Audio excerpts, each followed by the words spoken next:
I did it again, ladies and gentlemen. I did it again.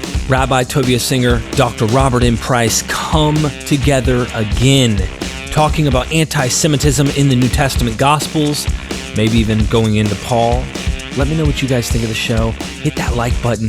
Don't forget to hit the bell and subscribe to the channel, and join us on the Patreon.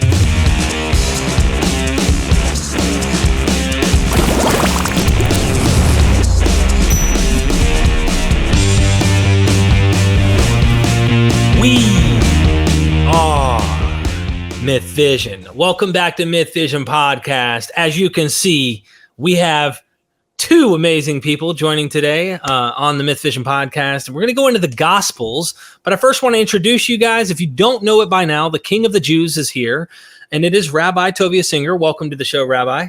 It's always great to be here. Yes, sir. And then we also have Brian from the life of Brian, who is blessed because he is a cheesemaker. That's right. I'm just teasing. Cheese eater. Robert M. Price, double PhD, of course, scholar on New Testament studies, and we're going to be dealing with the New Testament. So for those of you who are watching, stay tuned. It's going to be exciting. And Rabbi, if you don't mind, we're going to take a tour in your bus, delving into the gospel scenario where you and Dr. Price can have an open conversation discussing what's going on in the New Testament. I honestly did not have any specifics in mind because there's so much you can cover in the Gospels, and I know it'll be a fascinating conversation. So thank you for joining me, and thank you, Dr. Price, for making it over here. I really appreciate both of you gentlemen. Yeah, so great to be on. So this is the whole question you have, and that's the whole thing, and you're trying to make a living doing like this? Okay. Usually a little input, a little preparation, put in 2-3 minutes, something. Nothing, go. Because he had a few, witnesses on, a few cult members on. So now he's a big hotshot. He doesn't even need a question anymore. Let's go. Go ahead. Okay. So is Jesus? Let's go this. Let's do this. Go ahead. I think it's important. We got a rabbi on the show. Okay. Yeah.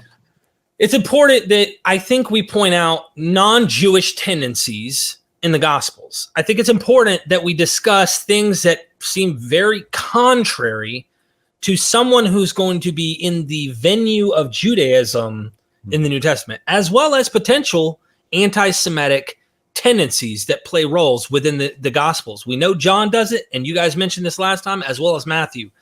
Do I earn my pay now, Rabbi? Yes, you do. So this is a very important point. Now, finally, he's making a living. So this is really an excellent point, because if you have a book like Huckleberry Finn that's not trying to be Jewish, so then it's not a problem. It's just a piece of American literature.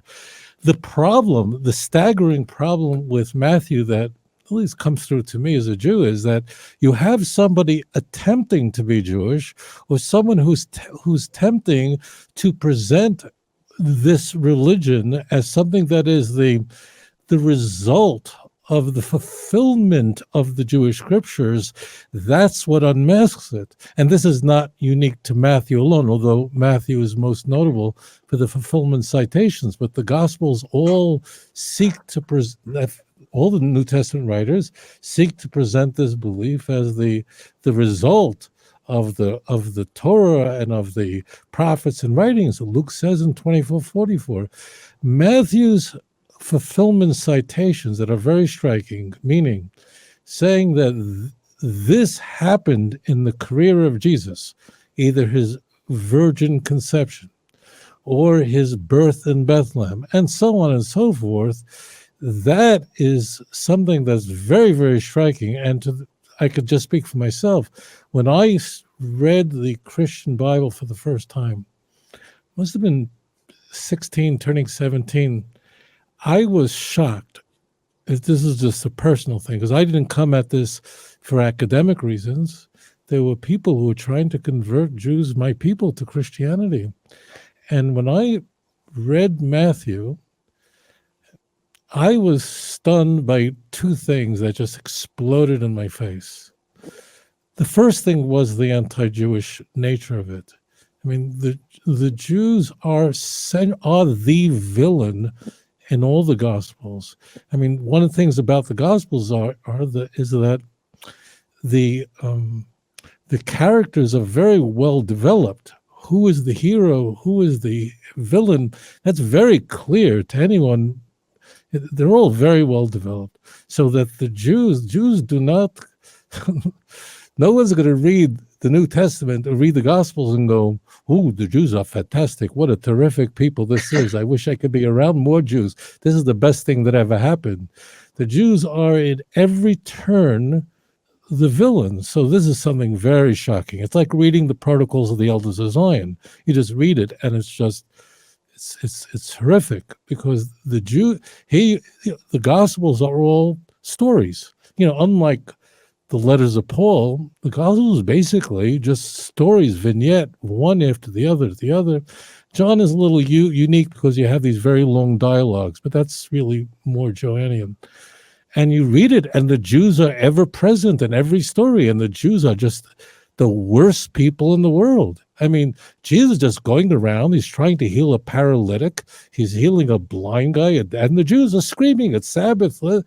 And the Jews are just trying to do everything possible to prevent the Son of God from doing his work.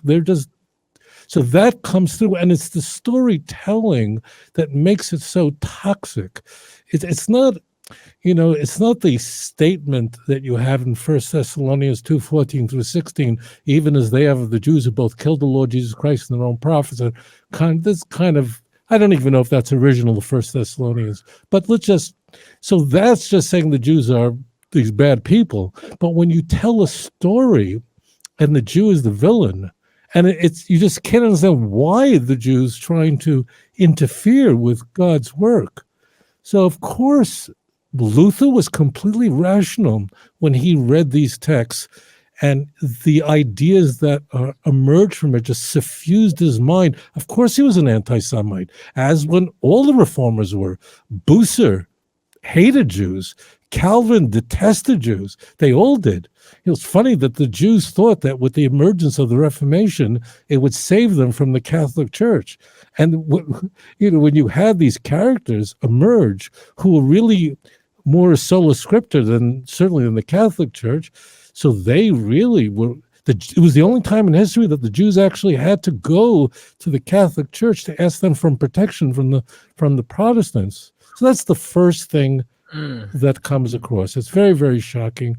It hurts, but it also helps me understand how did Christians, rational people who otherwise would have been moral people, had committed such crimes against my nation.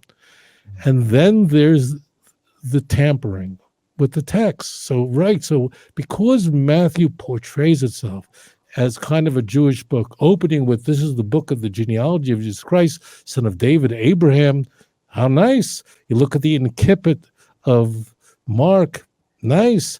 And then it just explodes with this. So this is something that, of course, hit me very, very hard. One of the worst things is at the end of the Gospel of Matthew, where the tomb is discovered empty, and the whole thing is implausible. The guards offering the information that they fell asleep on duty, which they didn't, but they're willing. I mean, it's a capital crime. They're willing to accept it anyway. But the fact that the Jewish elders seem to realize Jesus rose from the dead, well, we got to hush this up. They know they're wrong, and they want to keep up the illusion anyway. God. I mean, most of it, they're pictured as sort of maybe fanatical, but at least zealous champions for a very strict understanding of the law, which may itself be a caricature, I realize. But here, oh my gosh, there's no word you can use but villains, and that really is stomach turning. Right. This is the point you've made, is what most people don't get. When the church referred to the Jews as the devil, most people don't understand the power of that invective, what that means. So Satan in Christian theology, if you ask the Christian, does Satan know the truth? So the answer would be yes. Satan really is a fallen angel who really knows that Jesus Christ is the Son of God. And he went into rebellion against God because of his own haughtiness and his own boastfulness, and is his chief enemy. But Satan really knows the truth. Satan is not just some... Now, this is very different than Judaism, where Satan is simply doing the work of God in order to provide free will. There's a temptation where he casts forth his blandishments, and hopefully that men will resist the temptation. Satan in Christianity, there's a real dualistic idea, is an independent agent that is at war with God and naturally Jesus, and that's what the Jews are. And that's why I always say that Matthew, if you look at it carefully, in my view, it's the most anti-Jewish book, strangely. And that story that you're describing in the Passion narrative, because here you have the case where the Jews know that we are told that the Jews know, the elders know that Jesus rose from the dead. And they're willing to still bribe Roman soldiers. Why are you bribing them? The Jews should have gone, oh, he really rose from the dead. We thought he didn't rise. Now that we know, we'll become Christians. No, they didn't care. They'll pay them off. That means that the Jews have to be the devil, the seed of the devil. That's where that all comes from. And this all comes right from the beginning, right to the end. The Jews deep down know the truth and reject him anyway. And this, I would say, was essential to the church. In that, I don't think I ever said this publicly. The reason they have to be portrayed in such a demonic, villainous fashion is because the church has a problem with the Jews. In that, there's an unasked question that pastors, many of them dear friends of mine, tell me that their parishioners ask the question, but why then don't the Jews believe in Christ? Every Christian leader, New Testament, all tell me this is a common question of why don't the Jews believe in Jesus? Now, this is a very big question because it's not like asking why the Eskimos don't believe in Jesus. The Jews not believing in Jesus is an enormous theological conundrum. It's a monumental, almost existential question for the church. Why? Because the Jews are the only people on earth that can read their Bible in its original language. The Jews are the only people that were expecting a Messiah, a Christ. This idea of a Messiah didn't mean anything to the Greeks or the Romans before. It meant nothing. The Jews were anticipating. It was their Bible that told them, that assured them that one day the Messianic age was coming. The Jewish people always had a reputation of being a clever nation, a smart people. Always had that reputation. So here you have a people who it's their Bible. They're the only people who can read this book in its original language. And we talked about almost no church father could read the Hebrew Bible in Hebrew, with the exception of two. And they're the ones who are waiting for, and why don't the Jews believe? And you can either do two things. You can either say that the Jews read the Christian Bible or read their own Bible and draw a different conclusion, which they will never say, because then everyone says, well, why do they draw a different conclusion? Or you can say that they're demonic, they're the Antichrist, they're the enemies of God, and they are, in language of Paul and Romans, they are blinded. And it's, what is truth is foolishness to those. That's what Paul's always doing. He's pushing it back, explaining, why don't the Jews believe? Well, the answer is they are Satan, and therefore they are the implacable enemies of Christ. And that's where that all comes from, and exactly that text. Real quick, Rabbi, I was listening to a lecture a while back. By the way, the show's over, guys, in case you were wondering. Just kidding. I was listening to a lecture from a scholar who actually was suggesting that there are anachronistic tendencies in Matthew that do look like second century church replacement ideas. And what you're suggesting, if their theory's right, and it wasn't just at a few spots, the guy in the audience that had criticisms of the theory at the end said, look, yeah, you gave us, a few examples and blah, blah, blah, but that doesn't prove that church replacement theologies in Matthew.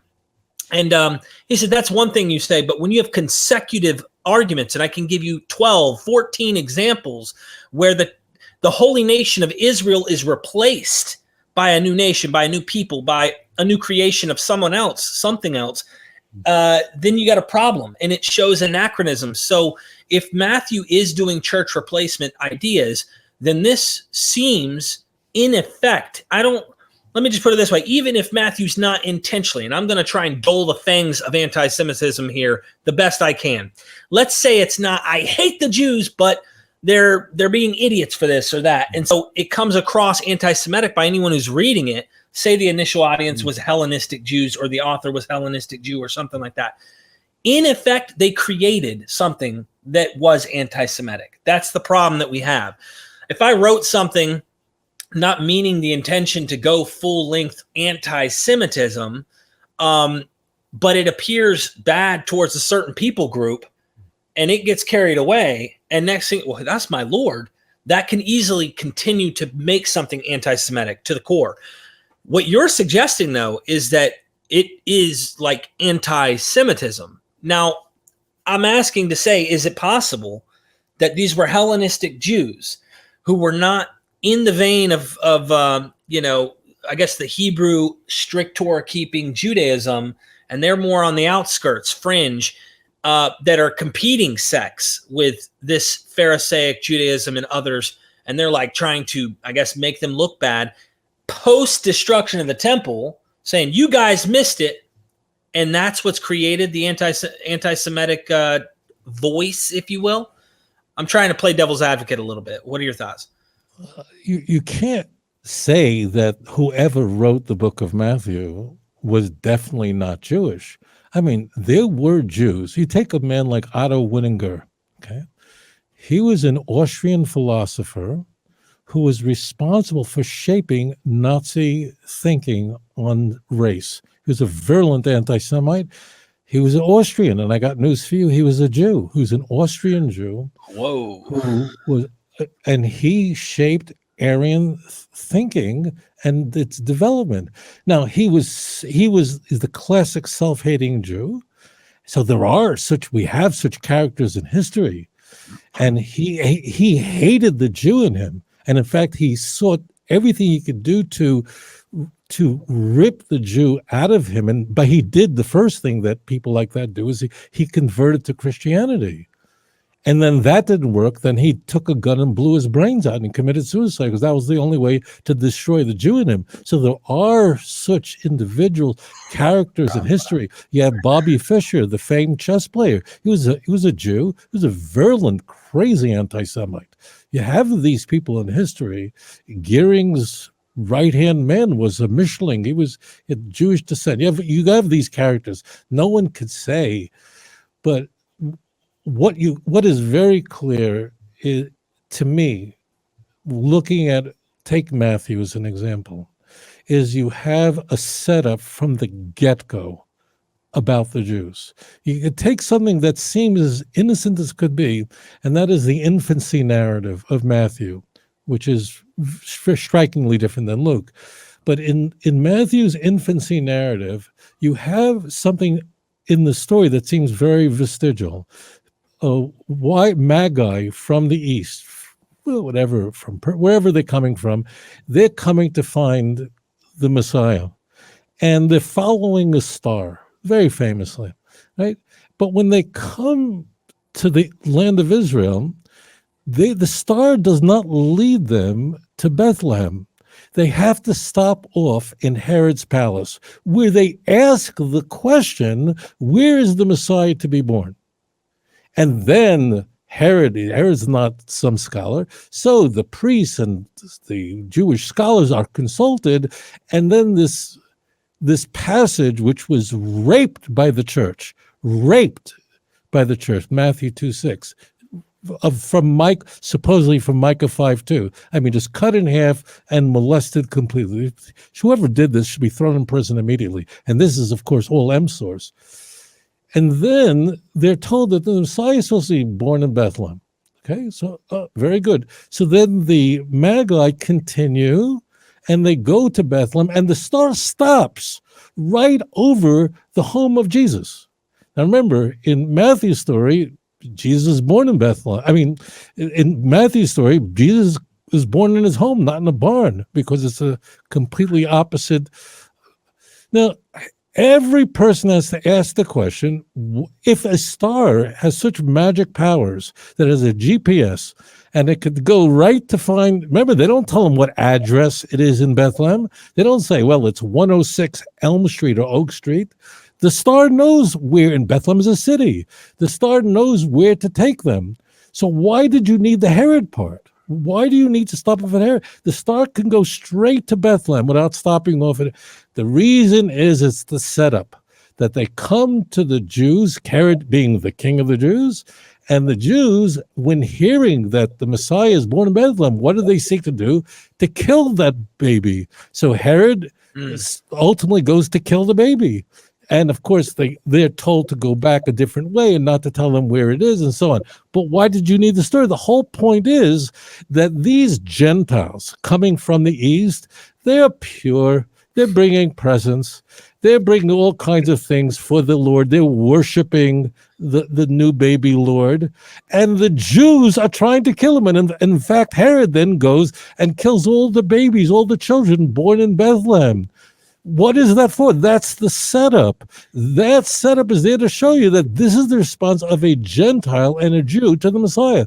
While the Gentiles just are simple, they're not sophisticated like Jews, and they just want the truth, and they keep the secret. The Jews want to kill Christ just from the get-go. And that matches perfectly, seamlessly, what we find in the Passion narrative, especially amped up, as Dr. Price says, in Matthew, because in Matthew, you have Pontius Pilate washing his hands of this.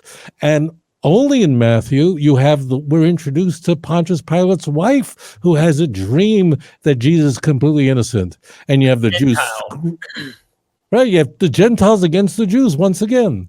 Yep. I mean, what could be more clear? That I feel sorry for these Christians, that their heads are. What could be more clear that once again we have the Gentiles and the Jews observing a spectacle. The Gentiles get it that Jesus is innocent or the object of worship, and the Jews are trying to kill him. So this is not light stuff. This is an indictment against the Jews, and this also, in a sense, in my mind, this is what made me care about Christians. I used to hate them as a child. But then I realized, well, of course, if you are filled, if your brain is suffused with this ranting, with this vitriol, this is anti-Semitism. Anti-Semitism is just not the Jews are cheap. Anti-Semitism means that the Jews are demonic. We have to rid ourselves of the Jews.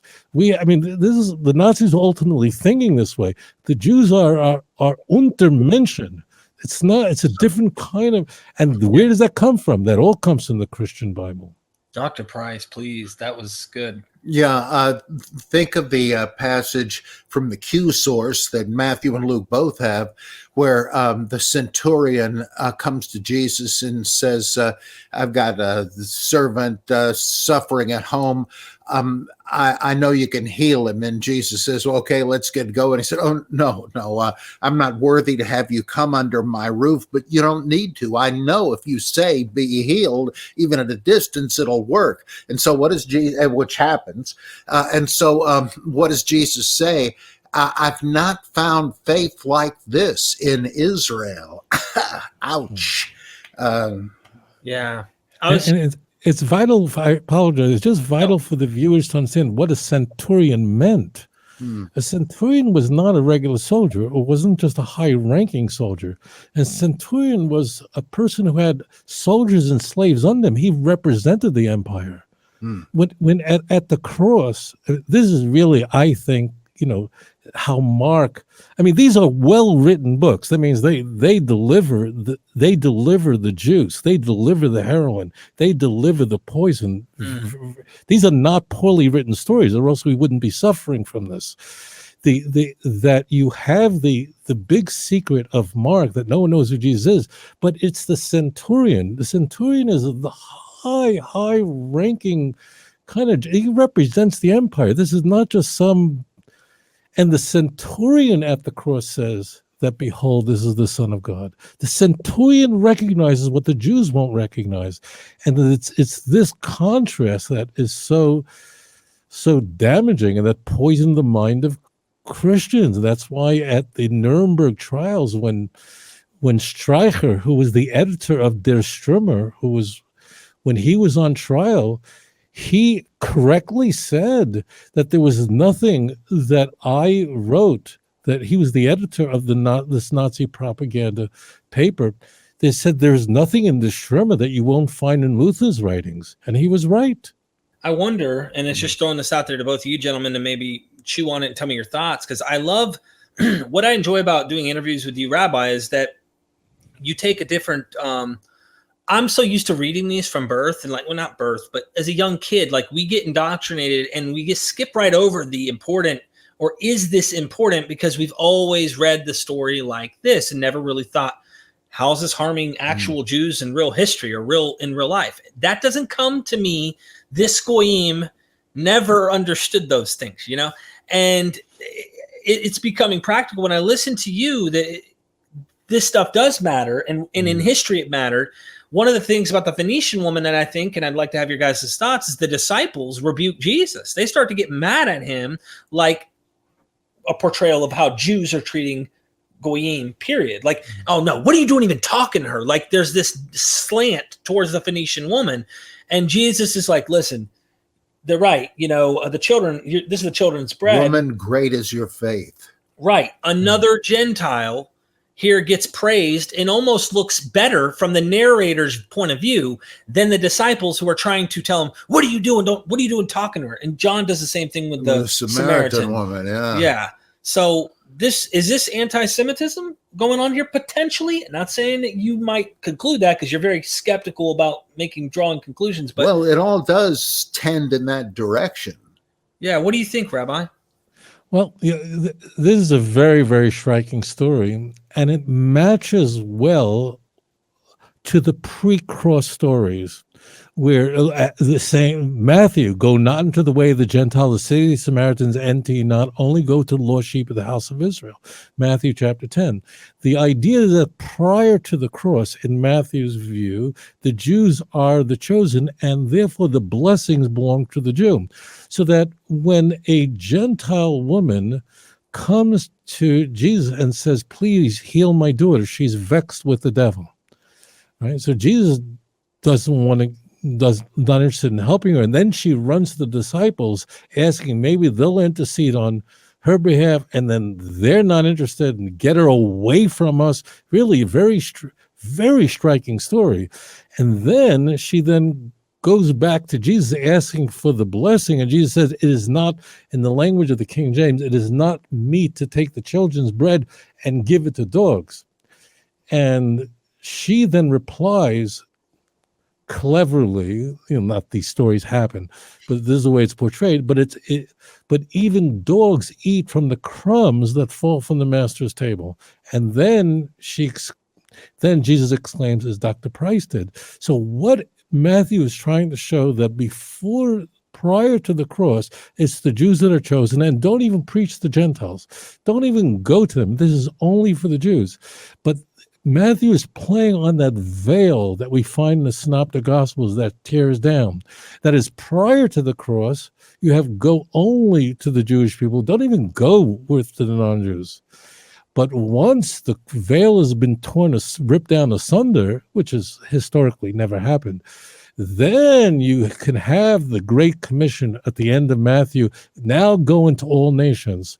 One other caveat, I think, is that it's very clear that the disciples are portrayed somewhat. There's a Yiddish word for it called shlemazel or shlemiel.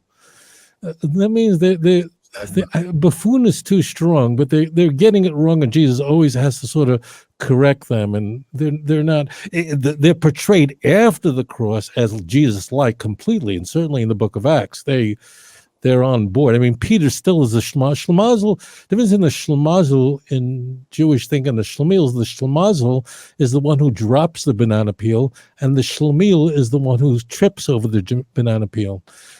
So the Gentile, the apostles are portrayed as sort of not getting it all the time. How do we handle other people that are healing in Jesus' name, that are calling out in Jesus' name? So Jesus has got to kind of get them in the right direction.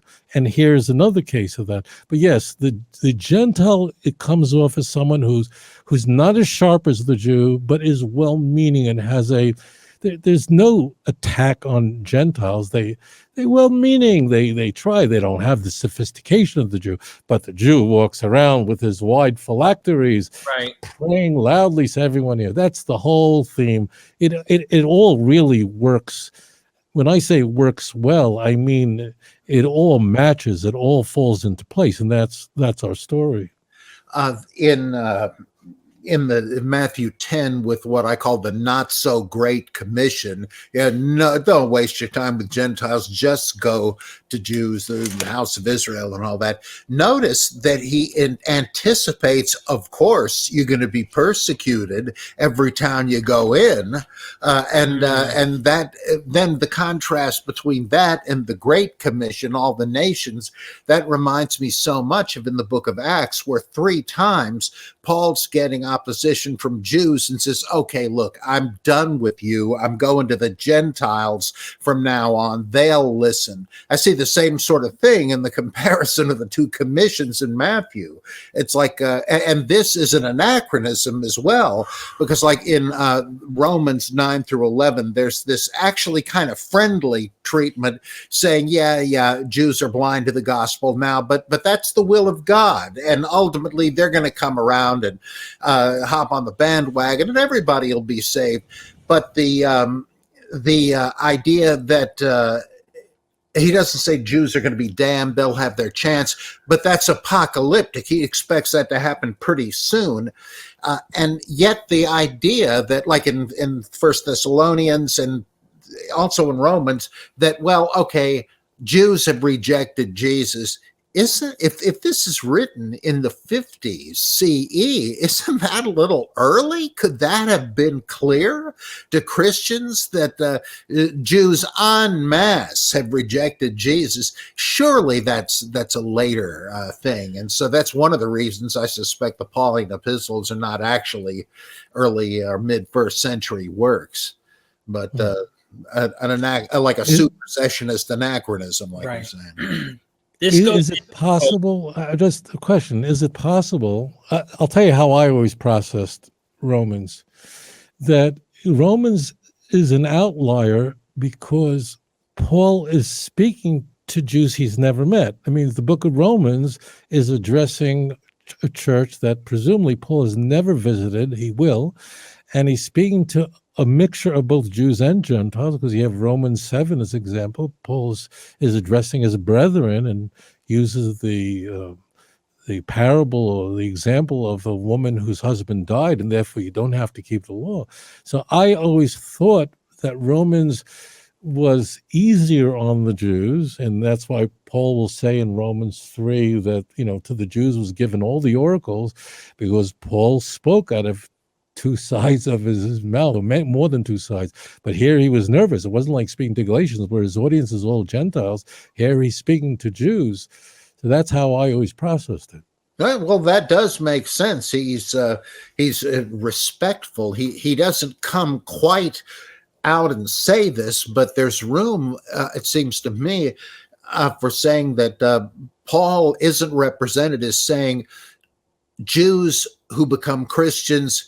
That he is saying Jews who become Christians, you want to continue to keep the Torah and Jewish customs, that's fine. Just don't try to force it on these ex-pagans.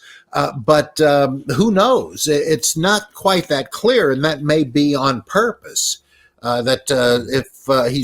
We know he's saying, look, Gentiles aren't Jews. This is asking them to accept alien cultural mores. Is that really what Christianity is about? No, it's about faith in Christ and baptism and so on. So he might have just meant that, and I see a bit of this in Romans, that Gentiles, don't worry about it, but Jews, hey, all right, no problem. But he doesn't quite sew it up, so who knows? I must say, Rabbi, Jews have had a funny place in church eschatology. Yeah, hysterical. I'm kidding. I'm just. It's really a laugh all the way. It's still a blast. I'll tell you. I don't have to drink or do drugs. I just read the New Testament, and I'm high as So a do a kite. lot of fundamentals. It's a big pleasure. There's no pleasure than opening up the New Testament. Anytime I have insomnia, I can't sleep. Forget the Ambien. I just go right to the New Testament. you know, there's no bigger pleasure than the New Testament. Every time a Jew has a problem, we read the New Testament and realize we have bigger problems. Go ahead, I'm sorry. Well, you know, I know this is a crazy sounding thing, but you mentioned the horrible protocols of the elders of Zion, which depicts this conspiracy of big bucks, Jewish tyrants wanting to rule the world, and here's how we're going to do it. In one of my books, I said, you know, the story of the Sanhedrin meeting to deliberate about Jesus and finally condemning him, with the impact this has had, this is like an early version of the protocols of the elders of Zion. Of course, that is exactly it. The hatred of Jews is very different than the hatred of other groups. The idea is, it's very interesting that when you listen to anti-Semites and ask them, why do you hate the Jews? You'll get answers, and the answers will include all sorts of things. Moderate, they control the banks and the media. Worse, they poison the wells and are and they want to destroy the world. But the one thing that is said as a pejorative against other peoples, but it's never said about the Jews, I'm talking about from anti-Semites, is they never say we hate the Jews because they're stupid. Never. Because if you said that, if David Duke would say we hate the Jews because they're so stupid, so he would be laughed out of town. Even the anti-Semite knows that that one is not going to get any traction. Everybody knows that the Jews have a reputation. So that's why you can't say the Jews just don't get it because they're dumb, because they're thick. It has to be demonic. And that's why, as I said, these stories are very well shaped. I am sure, sure as I could be, that Mark is just the oldest surviving gospel, but this was developed over time. Very creative, highly literate Greeks these stories are just developed, both oral and written. But all of this is to explain, why is it a people that have a reputation among their enemies as being clever? And why do they reject Christ? This is a good question to ask about Sanhedrin in light of the anti-Semitism here. When the Sanhedrin go to punish Jesus, or really rule him out as guilty, the strange thing about the synoptic gospels, and maybe even John, you can comment on this since you guys have wrapped your heads around this a lot. I'm sure you have, Rabbi, and I'd love to hear your thought on this. It appears that it's taking place like at a very holy time, at which no one would ever do something like that, historically speaking. So is this in effect actually disrespecting the holy days of the Jews in the actions that they're really making Jews act like, you know what, those days didn't matter to them either. They didn't not only care about Jesus and the Christ, but they didn't even keep their own stuff right. They're hypocrites and this and that, like a kind of, you see what I'm trying to get at? Well, that could be, but I have a hunch that's giving them too much credit. I think modern New Testament scholars think they know more about Judaism than the gospel. Well, they're right. They know more about Judaism than the gospel writers, who, especially Mark, who like in chapter 7, misattributes some of these dietary laws observed by Hellenistic Jews to Palestinian Jews. And he treats it like it's a kind of a Discovery Channel travel log. Here are the quaint customs of these Jews, whereas I think it's vilifying them, and there is that. Like this, imagine the scene. It's Passover evening, and a pious Jewish family is going through the ritual, and one of them happens to look out the window and says, "What the hell? That's Caiaphas, the high priest. Where's he going? It's Passover Eve. He has to be at home." I don't think that even occurred to the evangelists, that they just were ignorant of what the customs were. Okay. Well, I just didn't know if you thought. They're only using the customs as a device, as Dr. Price says. They weren't that sophisticated. That wasn't and their audience certainly would have known very, very little.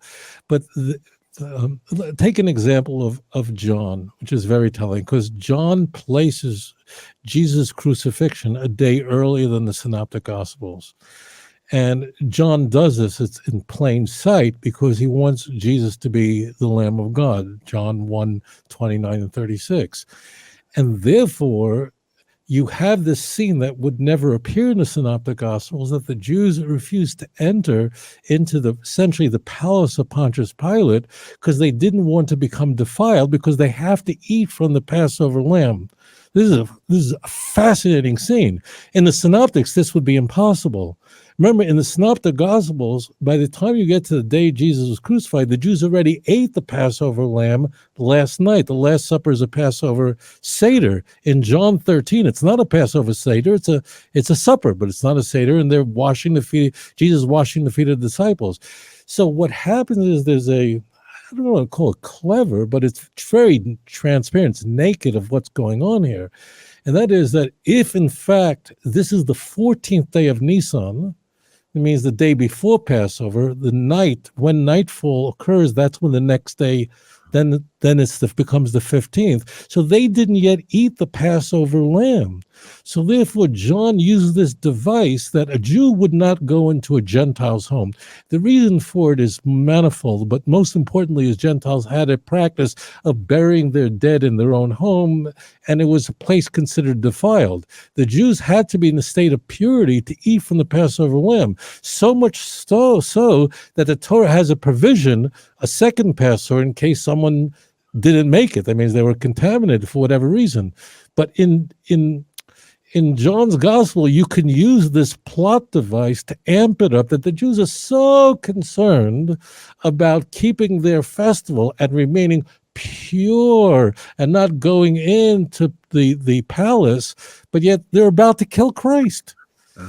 And you see this devices all over the place. You see it. I don't know why everyone seems to miss this, but you see it also at the supper in John 13, where Judas Iscariot is leaving the dinner with a bag of money. And in verse 29, the disciples are wondering, why is he leaving so quick with the money? And they conclude that he's using the money to purchase the goods, the needs for the festival. That couldn't happen in Matthew, Mark, and Luke, because they already ate it already. So this is all preposterous. I mean, what you said earlier, Derek, is that you read this as a kid, this Christian stories, and it's almost a rockabye baby, like a lullaby, where you just don't even hear what's being said. But when you look at the text fresh, it just blows up in your face. So I don't think the writers, as Dr. Price said, were sophisticated enough to start to say, well, what are the Pharisees doing holding a Sanhedrin or court on Passover day before? They wouldn't know one from another. The only thing that's clear in the Gospels, the Jews are saying, and John has this right, that we can't kill anybody. We can't do that. John has that in there. But they're using Jewish customs, which are very well known. It's like today. People know we're a small people. We're 1/4% of the world's population, but people are very, very familiar with Judaism. So people very much knew about the Passover and about these laws of defilement. And of course, I think it would shock anyone going, you're about to kill the Son of God, and you're just worried about being pure, about eating a lamb that night. That I think just hits everyone in the face. It sounds anti-Torah is what I'm trying to get at. And in effect, the anti-Semitism that we're kind of been hinting at here, it's a slap at, you're willing to try and obey a law, but you're willing to kill the Son of God. You are making, and that seems to be the hint, even in Paul, when Paul's talking about, don't worry about the law anymore. Like, it seems gospel's coming after Paul, at least if you take that sequence. Paul's already setting the groundwork. Like, the law's no more. And these Jews won't let go of that law. And it's so important, they'll kill the Son of God just to follow a dietary law or something, you know what I mean? Something in effect, but they're straining out a gnat and swallowing a camel. Right. That's how they're playing it. And this is also like the Good Samaritan parable in Luke, where who is it that leaves the guy in the ditch? Good luck, buddy. It's a Sadducee and a Levite, or a priest and a Levite, because I'm sorry, I'm on my way to the temple and I have to maintain ritual purity. So good luck. It's certainly, and who is the guy that helps him? A heretical Samaritan. I mean, that's gotta be some kind of. That's what I'm kind of getting at. And sometimes the clear anti-Semitism that you're pointing out, that's the stuff that, like, you know, we don't think that way. I didn't think that way, but you're pointing out like obvious things that Jews have been acknowledging from the get. This is not new. This is something that has been going on for a long time. Jews have recognized the obviously the reaction from the Gentiles towards them throughout history, but also they've been noticing this anti-Semitism from day one, and probably because of the reaction. The church probably gave them that reaction in the 2nd century. So I know that. And this could be mistaken here. I'm going off the scholars, Ishay, Rosensvee, and the gentlemen that I read on Goyim, but they talked about the binary structure between Jew and Gentile, and that a lot of that was reactionary in light of the fact that the church had ended up hijacking the Jewish terms and then says, well, you're either a follower of Christ, a Christian, or a heathen. They hijacked this binary structure and came up with their own structure, and Jews kind of fit into that paradigm, depending on the church father. I think one of the church fathers, Origen, or one of these guys, allowed Jews their own category. That's why I was saying earlier, Jews have a funny place in the Christian church. Ask a premill dispensationalist who's waiting on the rapture. Well, they're still God's chosen people, but God paused when he was going to help them, and he's going to unpause it one day when he takes the church out of here, and he's going to work on the ethnic national Jews and save them, whether all of them or some of them. Some of the church says, nice try, buddy. Good luck. The church replaced Israel. The true people of God are the spiritual ones in Christ. So it just sounds, looking at it from your eyes, like this does have a anti-Semitic it just inevitably is going to draw that kind of line, no matter what. You're taking something that was that comes from the Jewish world and then giving it your own spin. I don't know. You know what I mean? Yes, and I think this has to do also with something that I'm kind of scotch taping this together from Richard Rubinstein, who was one of the Jewish death of God theologian in the 60s. He wrote a book called After Auschwitz, which is fascinating. And he says, look, if God allowed Auschwitz, forget about the covenant. He really went way out there. But he said, why have Jews been persecuted? Well, because they claimed to be God's favorites, and Christians resented that because they wanted to be God's favorites. Okay, I'm putting him together with Rene Girard, who I think really explained or unpacked what Rubinstein was saying. He said there's this mimetic desire that you've got Jews and Christians. The Christians say, hey, Old Testament, that's ultimately where we come from. We like those books, we like those prophets and stuff, but there's this idea that they remain a separate group because they don't believe in Jesus. And so you have this, Christians have this resentment resentment toward Jews.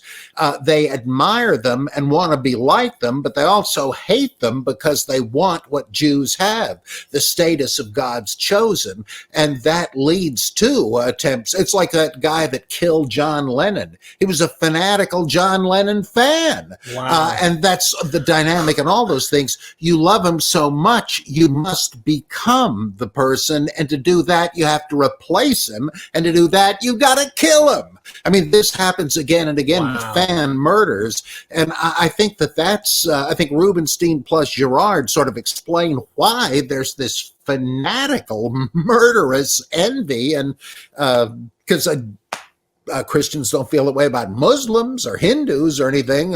It's because of the historical continuity and the embarrassing fact that Jews don't accept it. Like you said, they have the Bible that we're quoting in the interest of our guy, but it's like a prophet is not without honor except in his own country. In the real world, why is that? Because they know him too well. And that's something like that is going on there. Jews say, look, trust us. We know what these texts say. You're making it up. And so that Christians don't like that, obviously. Right. I mean, they're busy like Josh McDowell and Hal Lindsey. Oh, he is on Jesus on the cross, and that alone over 300 Old Testament prophecies. Well, get the hell out of here. That's ridiculous. Yeah. Rabbi, I just wanted to say one more interesting thing, and I'd like to get into the Gospel of John with you guys, if you don't mind getting into a few more examples on some of the tendencies in the Gospel of John, because you've said that's the most anti-Semite gospel is John, from your perspective. Yeah, but it's certainly arguable either way. They both have plenty. Okay. It's a great contest. What a terrific contest. This is a competition. This is like the Olympics. Who could be the biggest anti-Semite? This is only a question of who gets the gold and who gets the silver. This is not. That's what we have here. It's a shade. It's a good case could be made for both. One quick question. You guys have read the history books. I'm sure you've heard this. And I'd like to know, why is it that Nazi Germany, other anti-Semites that believe in Jesus, who was a Jew, hate Jews? What is there? Ultimately, you know what they say. Jesus was not a Jew. Really? Yeah, there's that's pretty common in all these like Christian identity lunatic groups. They say they bring in the Khazars from Central Asia. Apparently, historically, a bunch of them did convert to Judaism. Well, these people are saying, yes, and they dominated Judaism so that today's Jews are not biblical Israelites, and neither was Jesus, because he was from Galilee of the Gentiles. There's it's like gross oversimplification to the point of distortion, but that's what they do. Take it logically that Jesus wasn't a Jew. What's going on in John? Can you give us some examples of John and what we're seeing going on with anti-Semitism in that gospel specifically? You want to start us out, Dr. Price? Well, the theory, which I still think is a good one, though some don't anymore, is that we read that around 80 to 90, there was a move to kick Jewish Christians out of the synagogue by adding to the 18th benediction in the synagogue liturgy a curse on the Minim and or the Nazareans. So there are different texts of this. And so you're thanking God that you're not one of these heretics.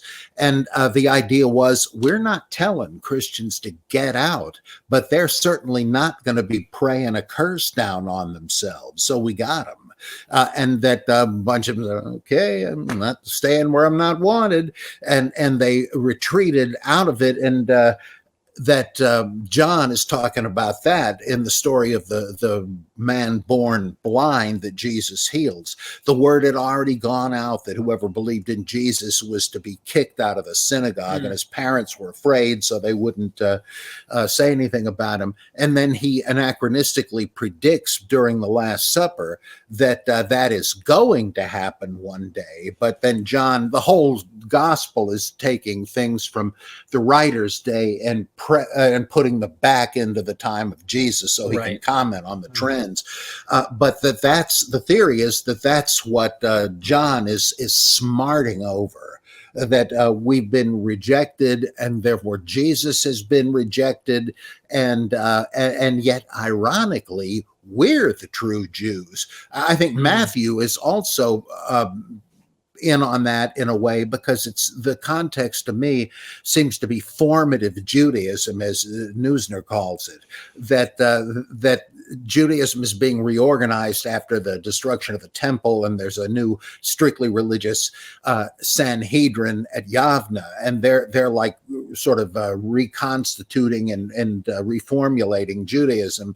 Well, it looks to me like Matthew is arguing against them, which is why you have the thing in chapter 23. The Pharisees don't keep the law, but nonetheless they sit on the throne of Moses, and which is actually a piece of furniture in 2nd century synagogues. So whatever they say, do it, but don't be like them, because they're a bunch of hypocrites. Why would he bother? I can't really see Paul doing that. I mean, yeah, Paul would just say, well, they're wrong, they're blind. But Matthew still seems to think that Christians belong in the Jewish community, and he's fighting against the rabbis at Yavna or their heirs.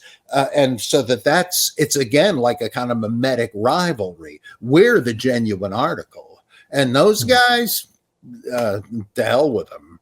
But that's just one of the theories. Yeah, I think that the clearest way to chart what's going on in the Gospels is the passion narratives. That's where the anti-Semitism explodes. And you could chart this really easily by just looking at how Mark, the earliest surviving gospel, portrays the culpability of the Jews for Jesus' death and exonerates Pontius Pilate. So what you would expect to find is exactly what we encounter in the Gospels. You know, as different as John is from the Synoptics, here it's letting alone what day he was crucified on and who discovers him in the cave. Forget all that stuff. But this part is really just a trajectory. Whereas in Mark, it's still the Jews who are responsible, coming to Pontius Pilate, and Pontius Pilate is agreeable, to it, but reluctantly. This is not Pontius Pilate's idea. But as you move through to Matthew and Luke, the culpability of the Jews and the innocence of Pontius Pilate demonstrated, as Dr. Price said, with Pontius Pilate washing his hands of this. That's very, very transparent. But once you get to John, so the hatred of the Jew and the culpability of the Jews for Jesus is completely upon the head of the Jew, to the point that you only find in John where Pontius Pilate actually says, you take him and crucify him, and he's speaking to Jews. That means in the language of John, it's actually the Jews who are given Jesus to be taken away to be crucified. In the Synoptics, it's the Roman soldiers. So there you have that ridiculous dialogue, as though Pontius Pilate is some guy who could just be moved by a Jewish crowd. We know the history of what kind of personality Pontius Pilate was. He was no slouch, no push. This is all nonsense. And as Dr. Price said, this is, of course, the Protocols of the Elders of Zion.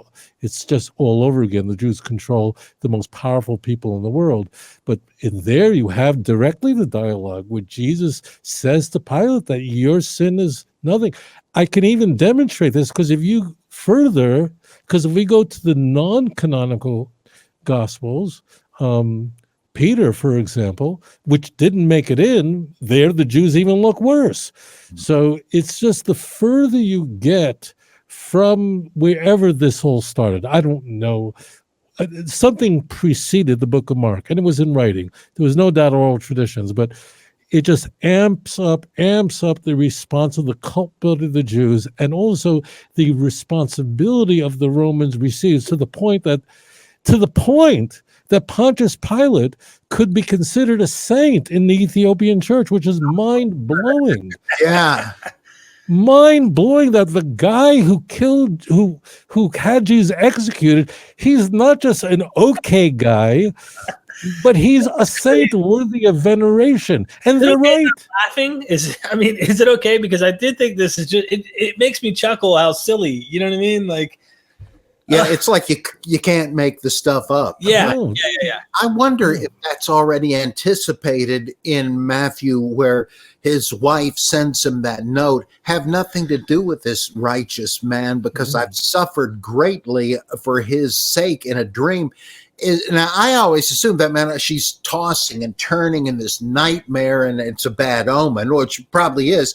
But I thought, in light of this later recorded thing where Pilate becomes a saint, is this implying that Procula, as they call his wife, is fated to be martyred for her faith in Jesus? That she's suffering because of Jesus in the future? And she's trying to avoid it. I don't know, but once, like you say, the trajectory, once you realize this is where it's going to end up, it makes me take a second look at that. Right, and it's not an accident that all the church tradition. This is a much later development. This is really 3rd century, where you have basically everybody gets killed, and Pontius Pilate commits suicide out of regret and thing, and all except for John. John has to live a long time because they know John is written late. So how did he survive to write in 90, whatever it was? So they had to have that John almost got killed. He almost was so close to getting killed, but he didn't get killed. They put him in a frying pan, but he made it. Why did everybody get killed? Was because, in fact, this was the destiny of the suffering, that you're going to have to suffer many things from the Jews. This is a point just for the viewer to see how ridiculous this is. The Jews are often mocked, going back to the earliest church fathers, for their suffering. And the church fathers, the apostolic fathers, all said, we have Melito. I mean, this is early stuff, saying that why did the Jews suffer so much? Why was the temple destroyed? Why did the Romans kill so many Jews? It's because the Jews rejected Christ. That's why the Jews suffer so much. And Augustine writes plenty about this in his magnum opus, The City of God.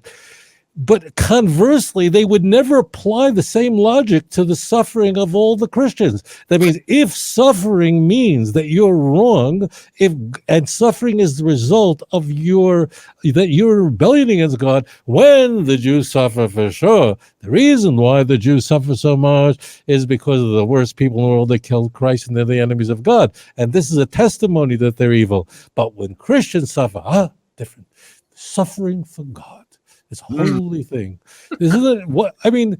This is such unequal weights and measurements. I mean, apply suffering one way or the other, but this is the game that's played. And I know, I'm saying this to the viewer that Christians don't know this. They don't think about this, but it does. It gets in there. You talked about this, Derek, earlier, and Dr. Price. What I'm shocked about is really how little Christians know about their own Bible. That blows my mind away. That they really they can go to midnight mass and have a play, and Matthew and Luke are just conflated together, and they don't notice it. They really know very little about their own. It always shocked me. But the toxic message does blow through, does come through. And, Christian hatred, which is, I believe, what is all anti-Semitism emerges from, is so toxic. The transmission ability of it when we go from Christian Russia, from Tsarist Russia, to a revolution, although the revolution is now an empire that rejects God, but the Christian anti-Semitism remains, and the Soviet Union displays the same anti-Semitism towards the Jews. The Christian anti-Semitism, that remains. Christianity has to be suppressed, but not the anti-Semitism. That's too good, and they go with that. So it comes through very clearly to me, and I think I have the benefit of really having encountered this literature, as a 17, 18-year-old, meaning that's the first time I'm reading this. So for me, every detail, every curve, any nuance is just very, very clear to me, but it may blow right past someone who's just born with this stuff. Mhm. I think you're right. I mean, I was just thinking of it, and I don't know why this came to mind. It's like that nursery rhyme, ring around the rosy, pocket full of posy, ashes, ashes, we all fall down. And as a kid, you're playing in the playground, you're singing the song, you're just having fun. You don't realize that this was, and there's alternate theories. I just had to quickly pull it up just to give it a look. There are alternate theories. Some say this is from the plague, the Black Plague. Some say this is from English histories of real traumatic, catastrophic, plague-like scenarios in England. But that song, as kids, we're like, ring around the rosy, and you're just having fun singing a song. Well, reading the New Testament and hearing your pastor preach from the pulpit, all that is like ring around the rosy. And you don't realize what it has been portrayed as now to Christian audiences is, blanketed, it's filtered, it's siphoned through a man who's trying to, come with his own intentions of being nice and kind. He has good intentions.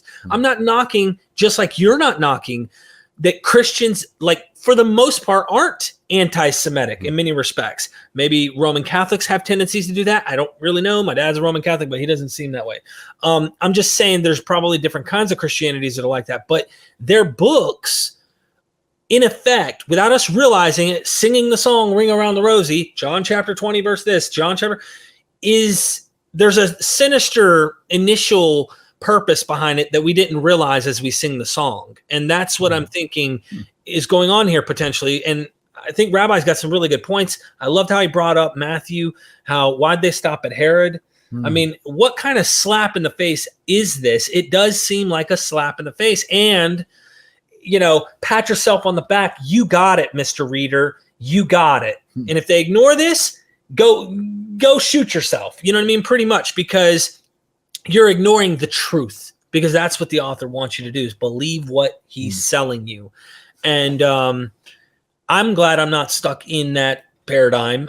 I would like to see more people question these books and test this stuff for their own life. And that's kind of my own angle on this. But I've never thought to think of those texts the way that you presented them, Rabbi. I've never thought about it like that. I never thought anti-Semitism was that big of a deal in the New Testament. I really didn't. I didn't notice it blows through every story, really.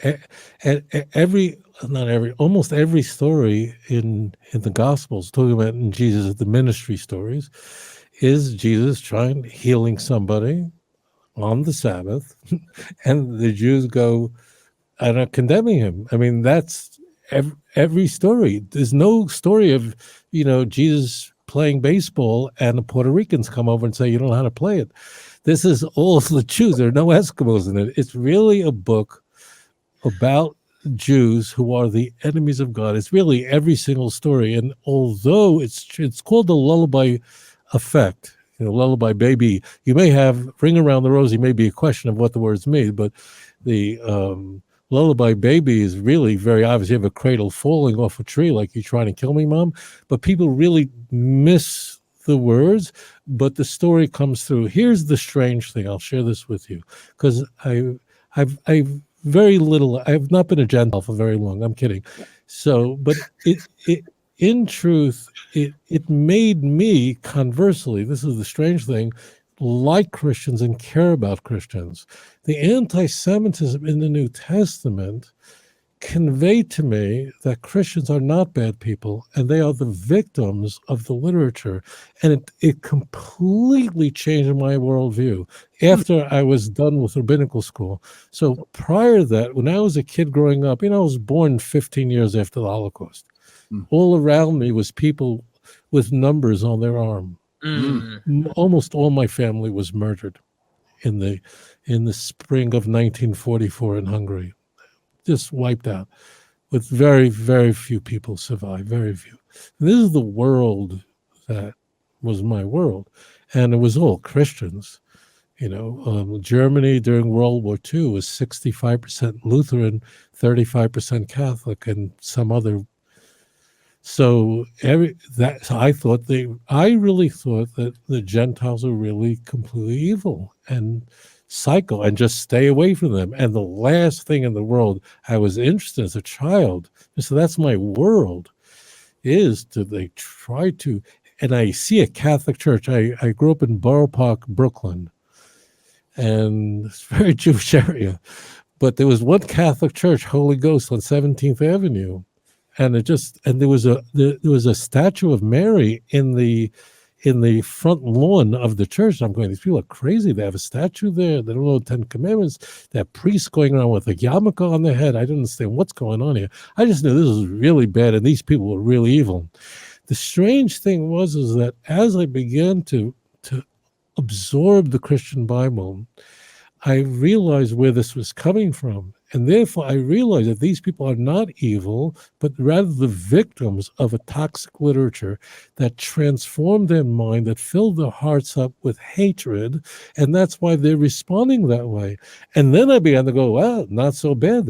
Considering what the literature says, they don't should be that bad. They just run after me, calling me a Christ killer and spitting at me. And I don't know how it is, but Catholics know how to spit. I don't know what it is. I don't know if there's a special... They could spit. You could have a kid, an Italian Catholic kid could spit a mile away and knock a pea off a branch. I don't know how they did it. I got plenty of it, but they at least didn't stab me. So what happened is, when I read the literature and began to realize a number of things, we're talking about the hatred in the New Testament, I realized, these people, whether they were Catholics and really didn't learn a lot of the texts, as I imagine Catholics don't, but still the storytelling in the church goes on. The priest is telling stories from the Gospels. That goes on in any church, whether it's Protestant, whether it's a Southern Baptist church, or whether it's a Catholic church. True, the Catholic churches are very liturgical, as the Orthodox are, but they're all getting the stories. And the story is the Jew is there. It's the Jews. So in that case, it made me then care about Christians and realize they're not genetically bad, but this has been toxic for them. And therefore, my heart is very open to them. And I still want to, of course, I protect my people. They shouldn't be converted by these people, by evangelical, but I care about them. I go, okay, I know why you feel that way about me. It's not you. It's not in the breast milk, but it's really in the text that has such a toxic effect on your mind. And I get that now. Yeah, that's great. You got me emotional there for a second, Rabbi. And I'm sorry about history and the way that things have gone. As you should be sorry. I know. I'm kidding. No, I mean, just thinking about your family like that, you got me caught. That's a whole nother thing, man. And that's we'll do it another show. But just for the Jew, his whole world is everything is filtered through the ever-present hatred of our nation. As we say in the Passover Seder, in every generation, the nations rose up against us. And the Almighty has to interfere, has to reach into every stage of history to save us. One of the things that you discover when you study Jewish history, no matter what your background is and what your beliefs are, I think any sober mind has to wonder, how did the Jews ever survive this? I mean, really, if you study Jewish history of any time, pick your time, how do they ever get through that? Not just how do they get through the expulsion from Spain in the end of the 15th century, how do they get through the 13th century? If you read about what the Jews endured, no other nation would survive that. How did we ever survive the destruction of the Second Temple? Second Temple's destruction was, let me just say it was something horrific. I can't go into it now. So this is ever present for the Jew of what the nations will do to us. And this is, of course, living in Jerusalem, where the people who protect me are not Europeans, but they're Israelis, Jews. There are Arabs in the military and so on, but I mean, living in a Jewish country, this is an oasis for us, the Jewish people. I'm speaking to you from Yerushalayim, from Jerusalem now. And for us, this little place that we have returned to after all these thousands of years, an unprecedented event in the annals of history that the Jews returned, this is our oasis. But I do have, my heart is broken for the nations of the world, really. And it's because it's counterintuitive. It's because the text is far worse than I knew when I was opening up that blue King James, that red letter edition as a teenager. I knew this was not going to be the Hardy Boys. I knew this is going to, I had no clue, nothing could have possibly prepared me for what I was going to encounter.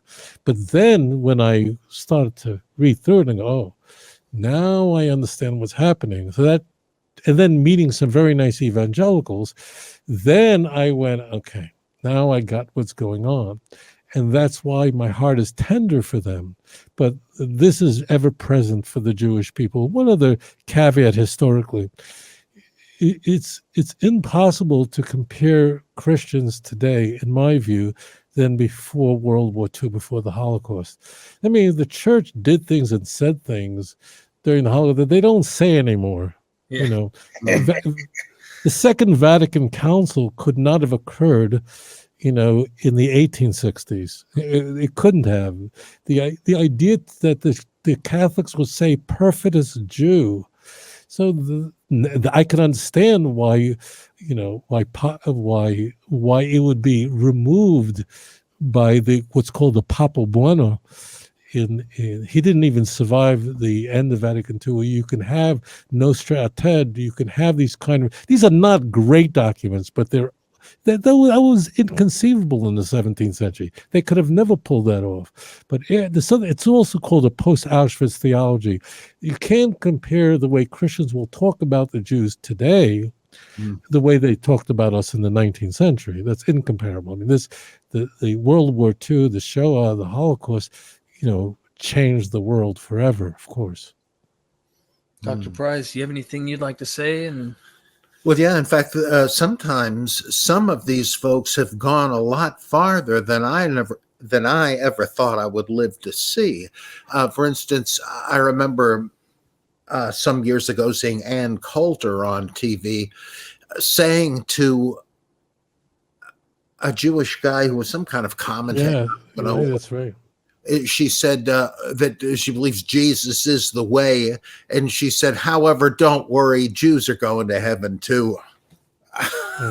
Wow. And she's a conservative evangelical. There's actually a movement of Christians like that. John Hagee and others, they pretty much, you know, just say, look, the Jews are going to heaven. There's certain groups of Christians like that are like not Hagee. Hagee is an outlier. So Hagee holds to what's called dual covenant theology. In fact, I discussed this in volume 1. That's very strange. The dual covenant theology means that Hagee believes that Christianity is only for the Gentiles. Mm-hmm. And Christians should not try to convert the Jews because the Jews just have to keep the Torah, and that's how they're saved. And Hagee came under enormous attack on this view. He's not the only one. There are Christians who are evangelicals, as he is, who believe that, but this is an outlier. And he holds that yes, they should bring the gospel to Muslims. They should bring the gospel to Hindus. I quote him in an interview he did with Houston Chronicle years ago. So Hagee is very strange. And I've had quite a number of conversations with him personally about this.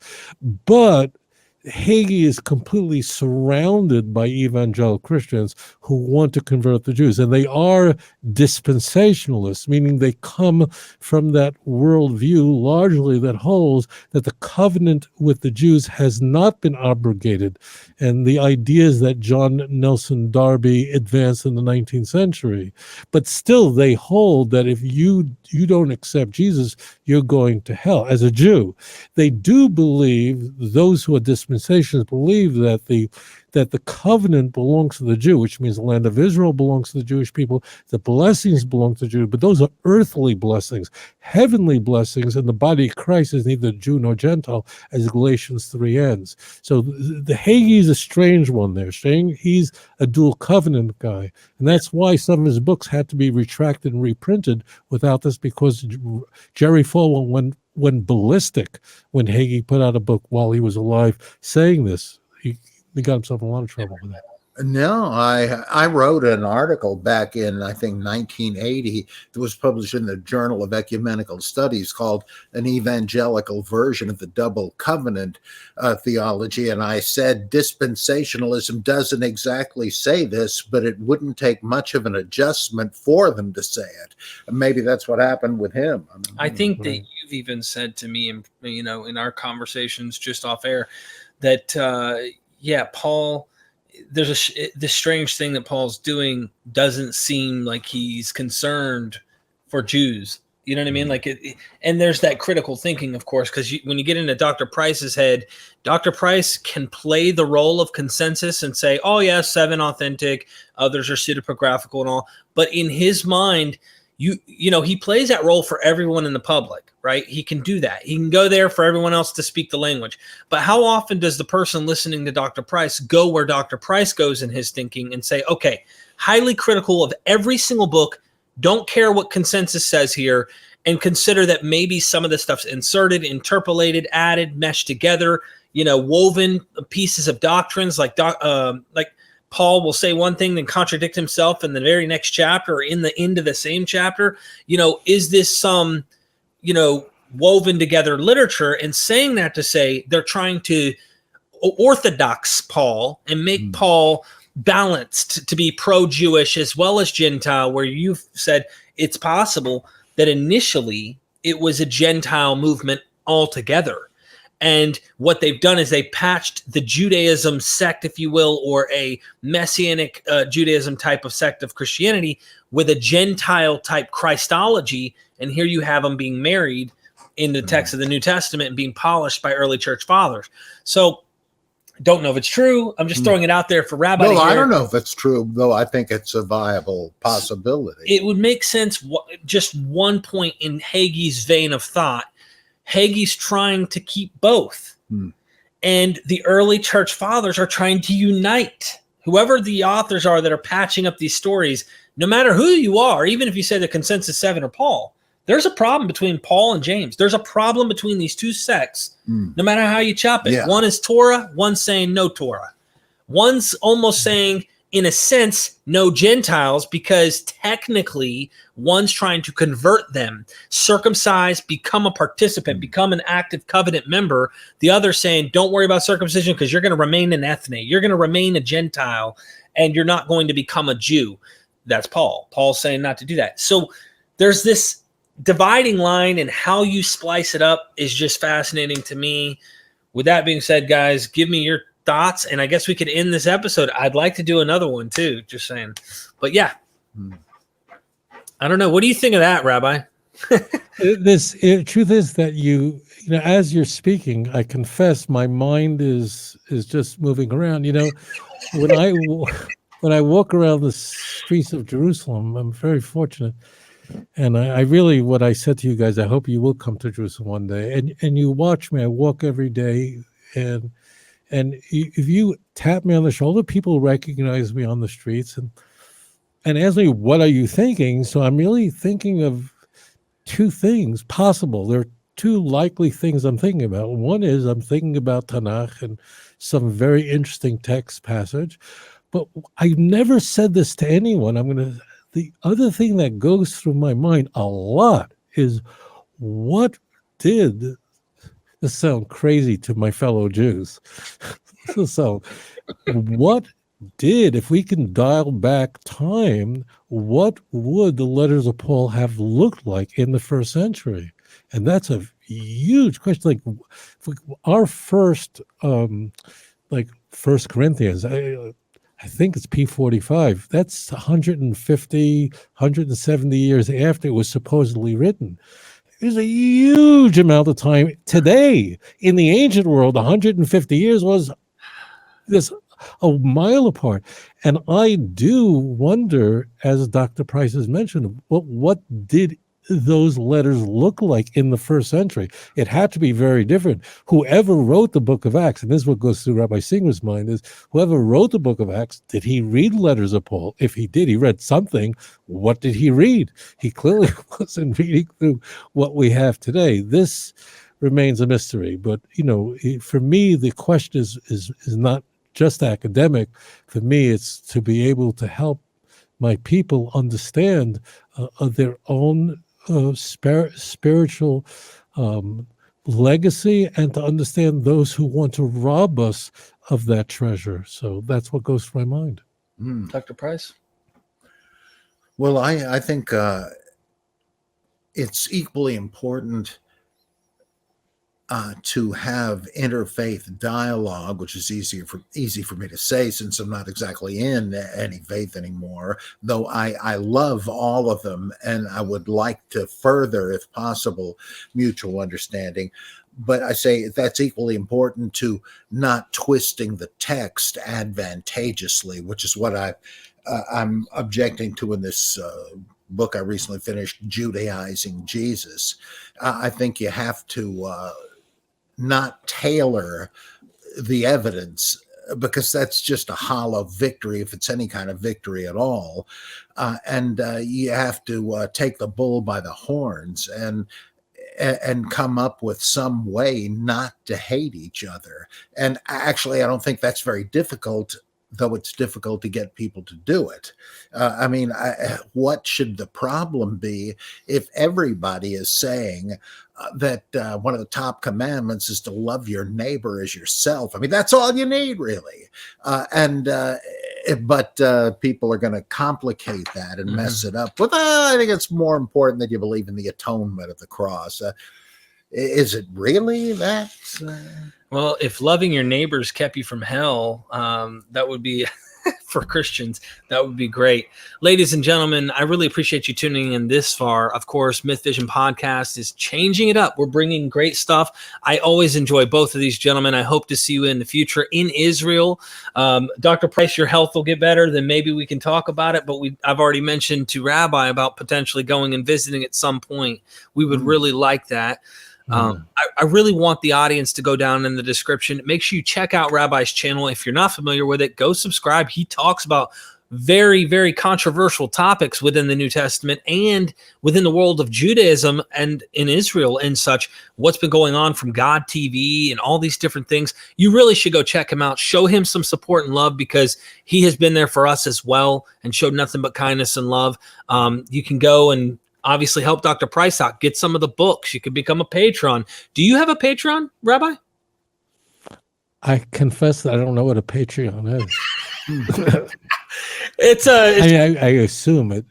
Just go to outreachjudaism.com or .org. Sorry, .org. Oh, you mean our website is outreachjudaism.org, of course. Yeah, just go. You can help Rabbi out in many ways. And of course, MythVision has a Patreon. I got the new gear now. I finally have a cartoon of myself. If you buy this, I can help send your loved one's souls out of purgatory. Hallelujah. Yeah, there's a angel grows its wings, all the good stuff. So you guys can get the merchandise if you want. I'm just throwing it out there because we're closing out on this episode. I really can't tell you how much I appreciate this conversation. And how much I enjoyed it, and how much I enjoyed Dr. Price. And Derek, you not so much, but him, yeah. And I don't blame you. I mean, No, I'm kidding. I really appreciate the both of you very, very much, and look forward to this ongoing, really interesting dialing up the text and going into it's fascinating. And I feel very, very blessed by this. I really enjoy it. And you should have Dr. Price a refuah shalema, which means a complete recovery, and Shalom Tovim and good years, Arichas Yom and long years, and you should come here to the Holy Land. Really come here to Israel. I mean it from my heart. I very, very much look forward to splitting his falafel with you. And enjoying the Holy Land with you. It's really a very special place. So shalom to both of you, and thank you. Thank you. Thank you. And never forget, we are MythVision. Ladies and gentlemen, I hope you liked that show. Make sure you guys hit the like button on this. Subscribe to the channel and make sure you hit the bell. Join our Patreon. You'll get early access to all the videos I produce, and it really helps me, Derek Lambert, grow MythVision and continue doing this and bringing you these videos and all the effort put in. So I really do appreciate that, ladies and gentlemen. Don't forget to go down in the description. Go check out Rabbi Tovia Singer's channel and check out Dr. Robert M. Price links. He has a YouTube channel and a Patreon. I really appreciate this, guys, and we have more coming from these two.